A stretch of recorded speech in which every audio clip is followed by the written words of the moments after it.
امام ابن تیمیہ المتوفا 728 ہجری نے جو ابن عمر رضی اللہ تعالی عنہ وعلیہ السلام المتوفا 74 ہجری جو جلیل القدر اصحاب میں سے ہیں، ان پر جو یہ بدعت کا فتویٰ لگایا، اس ایشو کی انجینئرنگ کرنے سے پہلے عرض کیا ہے کہ نہ میں وہابی نہ میں بابی، میں ہوں مسلم علمی کتاب۔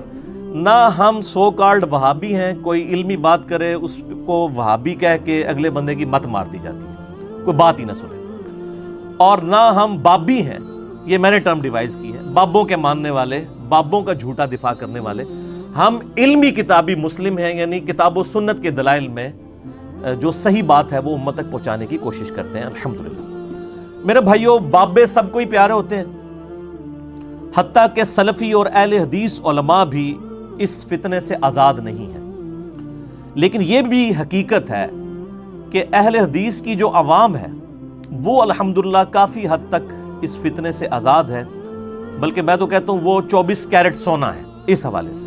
اور یہی وجہ ہے کہ تمام مکاتب فکر میں خواہ اہل سنت کہلوانے والے تینوں گروہ ہوں، بریلوی، دیوبندی، اہل حدیث، یا اس کے علاوہ بھی جتنے آف شوٹس ہیں، حنفی، شافعی، مالکی، حنبلی، یا اہل تشیع ہوں، ان کے آف شوٹس جتنے بھی ہیں، اثنا عشری ہوں، زیدیہ ہوں، باقی لوگ، میں سب سے بڑھ کر اہل حدیث کی عوام سے اور منہج سے محبت کرتا ہوں، کیونکہ جب کتابوں کے خلاف بابے آتے ہیں نا تو اہل حدیث کی پبلک جو ہے یہ کتابوں کو مانتی ہے، بابوں کو چھوڑ دیتی ہے۔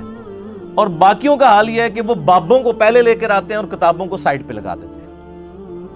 اور اہل حدیث میں بھی جو علماء یعنی حق پرست ہیں، شیخ زبیر زئی رحمہ اللہ تعالی المتوفا 1435 ہجری جیسے لوگ، اور آج کی جو ینگ جنریشن ان کی آ رہی ہے، ان میں بھی کافی حد تک یعنی ایکسیپٹیبلٹی کا مادہ موجود ہے۔ آج سے تقریباً 2 سال پہلے کی بات ہے، ایک نوجوان اہل حدیث عالم دین میرے پاس آئے ملنے کے لیے، مدینہ یونیورسٹی سے فاروق تحصیل تھے، آج کل بھی سعودیہ میں۔ تو مجھے کہنے لگے جی وہ سعودیہ میں مدینہ یونیورسٹی میں اور ام القریٰ یونیورسٹی کے اندر اور محمد ابن سعود یونیورسٹی میں آپ کے خلاف کافی یعنی مہم چلائی جا رہی ہے سلفی علماء کی طرف سے۔ ظاہر ہے انڈیا، پاکستان، بنگلہ دیش سب کے لوگ وہاں پہ پڑھ رہے ہوتے ہیں، ان کے اسٹوڈنٹس ظاہر ویڈیوز دیکھتے ہیں اور پھر وہ گمراہ ہو جاتے ہیں بقول ان کے۔ تو وہ مجھے کہنے لگے کہ جی آپ نے جو امام ابن تیمیہ کے اوپر یہ یعنی فتویٰ لگایا ہے نا تو اس کی وجہ سے کافی نالاں ہے۔ میں نے کہا جی میں نے کون سا فتویٰ لگایا ہے؟ انہوں نے تو ابن عمر رضی اللہ تعالیٰ عنہ کی توہین کی ہے۔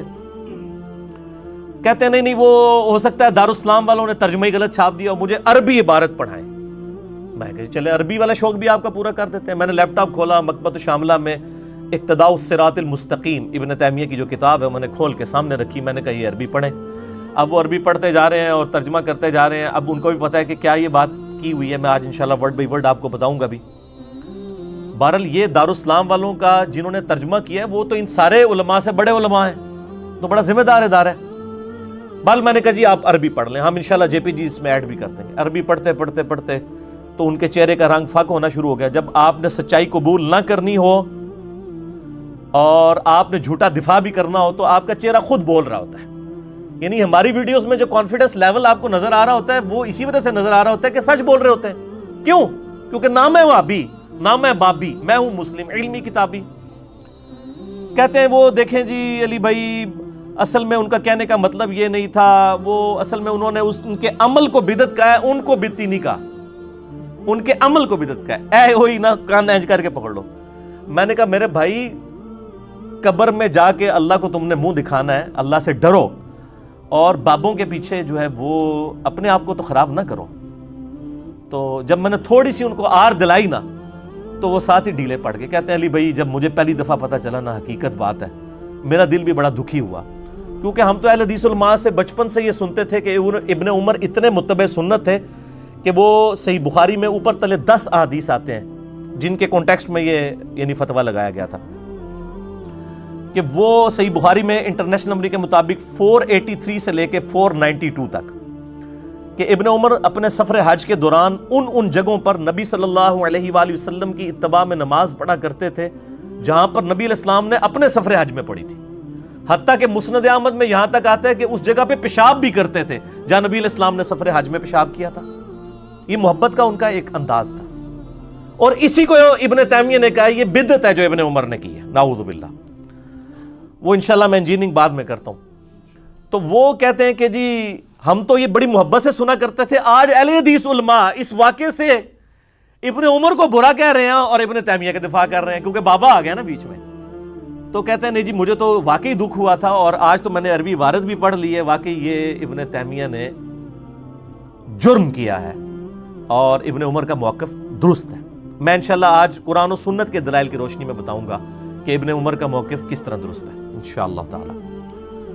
تو پھر میں نے ان سے ایک سوال کیا، میں نے کہا یہ مجھے بتائیں گے اہل حدیث علماء اس طرح کیوں کرتے ہیں؟ تو وہ مسکرانے لگ پڑے، انہوں نے سمندر کوزے میں بند کیا ایک جملہ بول کے۔ انہوں نے پتا کیا کہا؟ انہوں نے کہا علی بھائی اصل مسئلہ یہ ہے کہ ہمارے علماء آپ سے حسد کرتے ہیں، بس اور کوئی وجہ نہیں ہے کہ اینے آ کے کالی داڑھی والے نے چٹی داڑھی والے کی غلطیاں کو کاٹ دیتی ہیں، اور اس حسد کا تو کوئی علاج نہیں ہے۔ یہ حسد جب علماء یہود میں آیا تو انہوں نے نبی علیہ السلام کی دعوت قبول نہیں کی۔ آج بھی جب نبی علیہ السلام کی اتباع میں آپ کا کوئی غلام امت کو صحیح بات بتاتا ہے، پھر یہ چٹی داڑھیوں والے سامنے آ جاتے ہیں، وہ جی اتنے بڑے بڑے بزرگوں کو سمجھ نہیں آئی ہے۔